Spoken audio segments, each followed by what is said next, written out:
ஆண்டவருடைய நாமம் பரிசுத்தப்படுவதாக. நீங்கள் எல்லாம் கர்த்தருக்குள்ளாக புது பலத்தோடும் சுகத்தோடும் இருப்பீர்கள் என்று நான் விசுவாசிக்கிறேன். நம்ம பல சூழ்நிலைகளில் நம்மளுடைய சுய முயற்சினால ஓடி ஓடி களைப்படைந்திருப்போம். என்னுடைய திறமையினாலும் என்னுடைய ஞானத்தினாலும் நான் இந்த காரியத்தில் வெற்றி பெறுவேன்னு சொல்லி நம்மளுடைய சுய பலன்ல நம்ம ஓடி ஓடி களைத்திருப்போம். வேதத்தின் அடிப்படையில சோர்வடைந்த நம்மளை ஆண்டவர் அவருடைய பலத்தினால எப்படி கட்டி நம்மளை எழுப்புறாருன்னு சொல்லி வேதாகமத்தின் அடிப்படையில நம்ம கொஞ்ச நேரம் தியானிக்க போகிறோம்.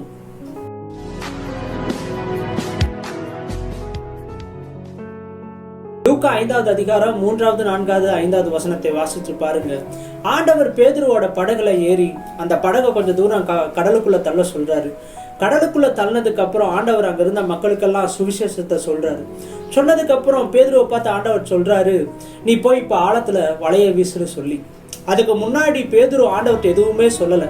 ஆனா ஆண்டவருக்கு தெரியும் பேதுரு தன்னுடைய சுய பலத்துல முயற்சி செய்து அவனுக்கு ஒண்ணுமே நடக்கலன்னு சொல்லி. ஆண்டவர் பேதுருட்ட சொன்னதுக்கு அப்புறம் பேதுரு சொல்றாரு, ஆண்டவரே நான் முழுவதும் வலைய வீசி பார்த்தேன், ஆனா என்னுடைய பலத்துல பண்ணி என்னால ஒண்ணுமே பண்ண முடியல, எந்த ஒரு மீனுமே எனக்கு கிடைக்கலன்னு சொல்லி பேதுரு சொன்னார்.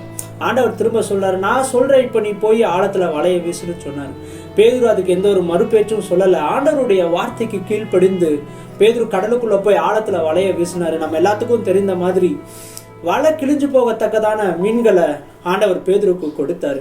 அதுக்கு காரணம் என்னன்னா, பேதுரு தன்னுடைய சுயபலத்துல நம்பாதபடிக்கு ஆண்டவருடைய வார்த்தையை நம்பி, ஆண்டவர் என்னோடு கூட இருக்கிறார், அவர் சொன்ன வார்த்தை நிச்சயமா நடக்கும்னு சொல்லி அதை நம்பி முதல் அடியை எடுத்து வச்சு கடலுக்குள்ள போனதுனாலதான் ஆண்டவர் பேதுருவனுடைய வாழ்க்கையில ஒரு ஆச்சரியமான காரியத்தை அந்த நாள்ல நடத்தினார்.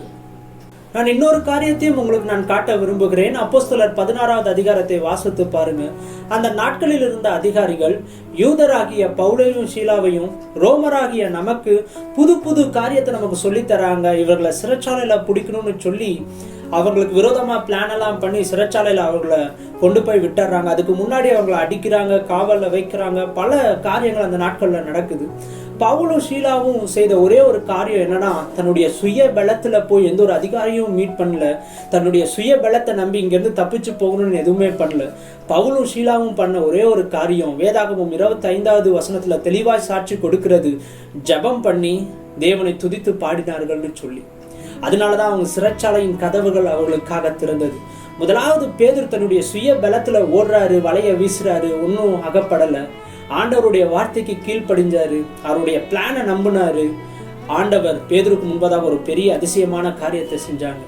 பவுலும் ஷீலாவுடைய வாழ்க்கையில அவங்களுக்கு தன்னுடைய சுய பலத்தை சாராம முழங்கால் போட்டு தேவ சமூகத்தை நோக்கி பார்த்தாங்க, கதவுகள் அவர்களுக்காக திறந்தது. இன்னைக்கு உங்களுடைய வாழ்க்கையில தன்னுடைய சுய பலத்துல, என்னுடைய சுய ஞானத்துல நான் ஓடி இதுல நான் வெற்றி பெறுவேன்னு சொல்லி நீங்க எப்படி வேணாலும் ஒரு காரியத்துல இன்னைக்கு முன்னெடுத்து ஓடிட்டு இருக்கலாம்.